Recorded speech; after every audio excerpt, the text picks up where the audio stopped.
श्री स्वामी समर्थ सर्वांना. श्री स्वामी समर्थ. पार्वते पते शिव हर हर हर हर महादेव. शिव हर हर महादेव. गणपती बाप्पा मोरया. श्री स्वामी समर्थ महाराज की जय. उदयस्तु महाकाली महालक्ष्मी महासरस्वती राजराजेश्वरी आई साहेब श्री अंबा माता की जय. श्री अंबा माता की जय. श्री अंबा माता की जय. श्री गुरुदेव दत्ता. अवधूत चिंतन. पंढरीची वारी एकादशी जवळ आलेली आहे आणि श्री स्वामी समर्थ यांचा अनुभव किंवा प्रवचन सांगण्याचं भाग्य मला लाभलेलं आहे. आणि मी पण एक छोटीशी स्वामी सेवक आहे आणि माझ्या तोंडातून जे काही निघल, मला जे काही स्वामी ताकद शक्ती बुद्धी देईल त्याच पद्धतीने मी सांगण्याचा प्रयत्न करत आहे.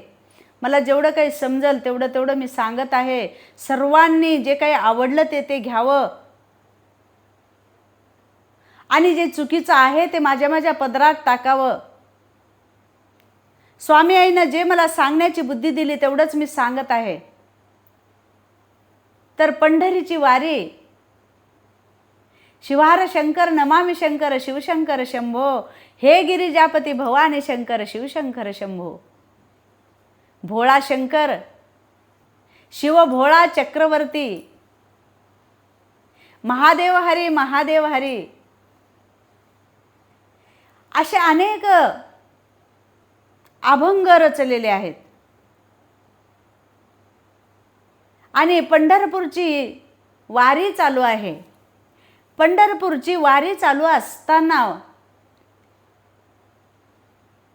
पुंडलिकाने आई वडिलांना घराबाहेर काढले आणि काशीला जाण्याचा प्रयत्न केला. काशीला जाण्याचा निश्चय केला आणि आपल्या पत्नीसह काशीला जात असताना आपल्या पती पत्नीला बसण्यासाठी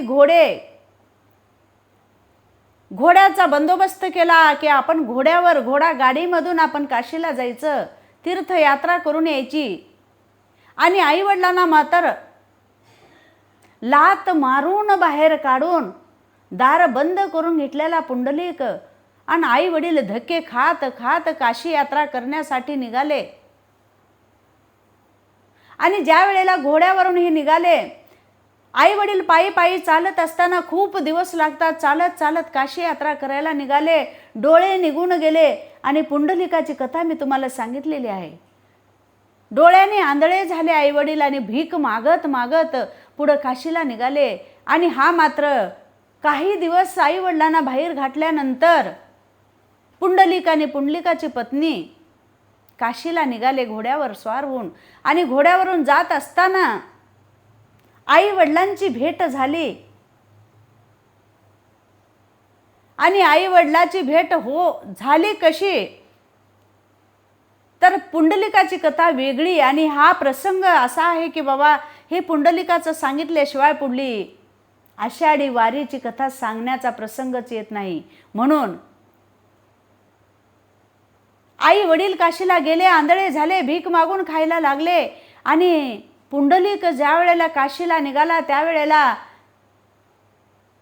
एका झोपडीमधून 3 स्त्रिया आल्या, 3 नद्या आणि अस्वच्छ अशा त्या झोपडीमध्ये गेल्या आणि तिथे कुकुट मुनीचं दर्शन घेऊन आल्यानंतर स्वच्छ अशा झाल्या.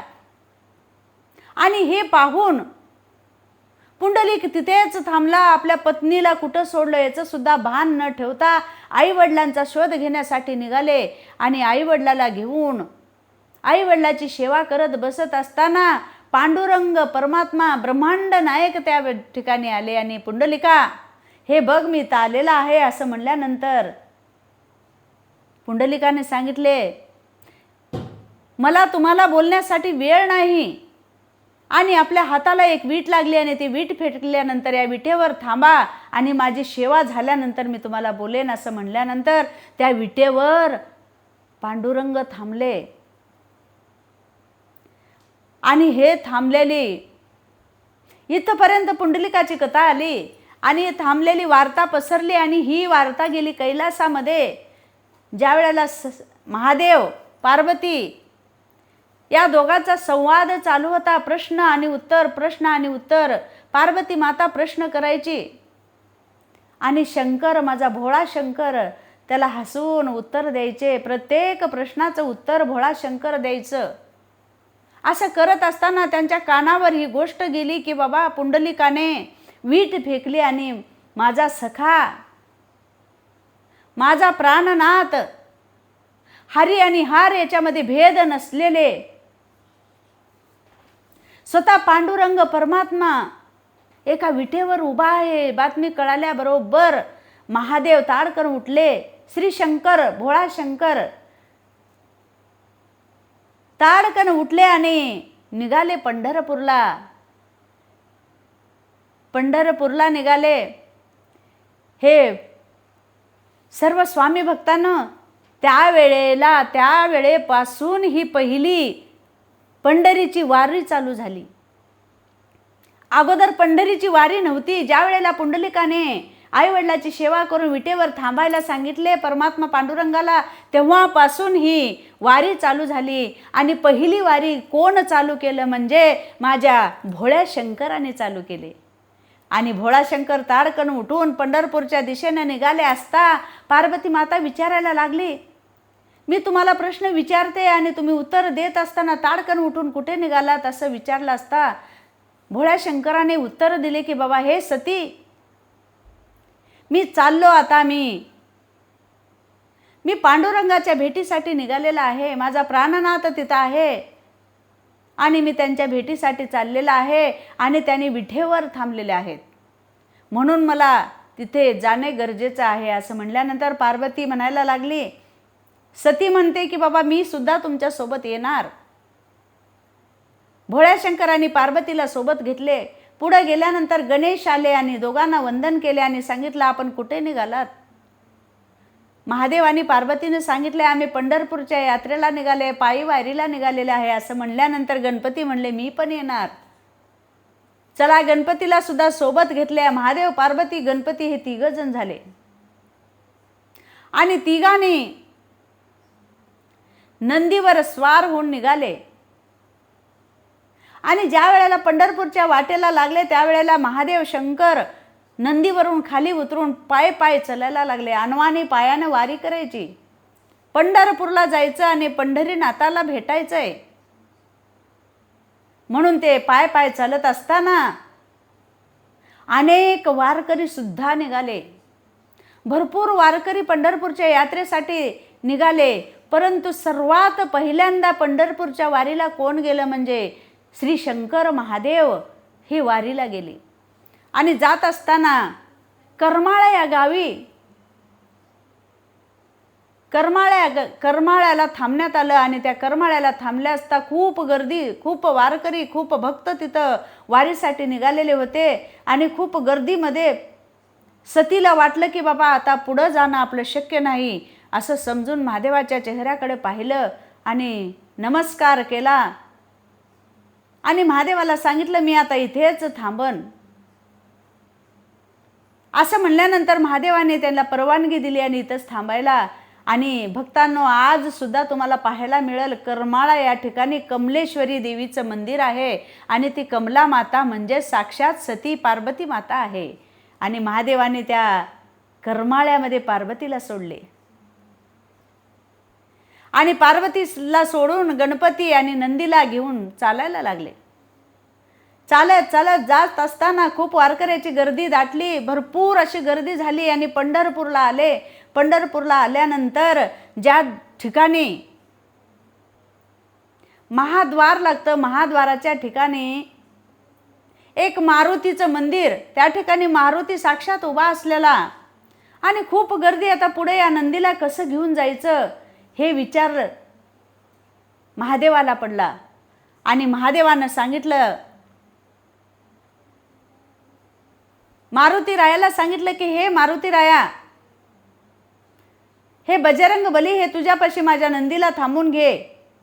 असं म्हणल्यानंतर आज सुद्धा आपल्याला पाहायला मिळते की पांडुरंग परमात्म्याच्या मंदिराच्या बाहेर जे मारुतीचं मंदिर आहे त्या मारुतीच्या पुढं नंदी आहे. आणि कोणत्याही मारुतीच्या मंदिरामध्ये नंदी नाही, पण पंढरपुरामध्ये जो नंदी आहे त्या ठिकाणी महादेव आणि नंदी त्या ठिकाणी सोडून गेलेले आहेत. म्हणून आज सुद्धा आपल्याला पाहायला मिळतो त्या ठिकाणी नंदी. म्हणून अगोदर गेलेले वारकरी नंदीचं सुद्धा दर्शन घेत असतात. करमाळ्याला पार्वती माता, महाद्वाराच्या बाहेर महादेवाच्या मंदिरामध्ये महादेवाच्या समोर जे स्थापन केलेला आहे तो नंदी. मग नंतर थोडं पुढं गेल्यानंतर गणपती बाप्पाची ढेरी मोठी आणि खूप भक्त मंडळ वारकरी तिथं खूप आणि गर्दी दाटली आणि त्या ठिकाणी गणपती बाप्पा महादेवाला सांगितले, हे पिताश्री मी इथं थांबतो आणि पुढं जाणं मला शक्य नाही. असं म्हणल्यानंतर महाद्वाराच्या उजव्या बाजूला गणेशाला थांबवले. आणि मंडळी आज सुद्धा तुम्हाला गेल्यानंतर अगोदर तुम्ही गणपतीचं सुद्धा दर्शन घेता. त्या ठिकाणी गणपती जे आहे पुरातन कालाचा जो गणपती आहे ते महादेवाने त्या ठिकाणी गणपतीला थांबवलेला आहे आणि आज तुम्हाला पाहायला मिळतं. अगोदर तुम्ही गणपतीचं दर्शन घेऊनच पुढे जातो आणि गणपतीला त्या ठिकाणी थांबवले आणि एक एक पावलानं पांडुरंगाकडे महादेवाची स्वारी निघाली. परमात्मा पांडुरंगाच्या समोर महादेव जाऊन थांबले, गणपतीला सोडले आणि पुढे एक दोन पावलानं महादेव श्री शंकर साक्षात पुढे जाऊन विठ्ठलाच्या समोर थांबले, पांडुरंगाच्या समोर थांबले आणि डोळ्यामध्ये डोळे घालून एकमेकाकडे नजरेनं नजरेला पाहायला लागले आणि डोळे भरून आले आणि स्वतः कैलासपती कैलासनाथ माझ्यासाठी अनवाणी पायानं चालत चालत कुठे पार्वतीला, कुठे गणपतीला, कुठे नंदीला सोडून माझ्या भेटीसाठी आलेला आहे. म्हणून पायरी उतरून खाली पांडुरंग आले आणि गळा भेट दोघांची झाली. समयामधले दिवे खूप छान जळत होते, साक्ष त्या दिव्याची आणि साक्ष त्या वारकऱ्याची.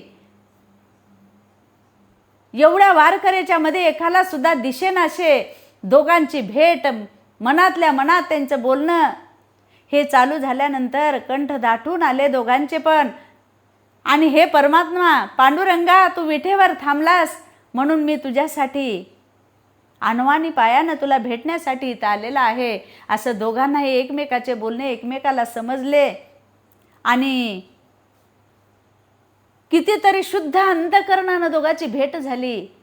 आणि त्यावेळेला पांडुरंग काय म्हणतात, हे श्री शंकरा, हे भोळ्या शंकरा, हे महादेवा तुझी जागा या,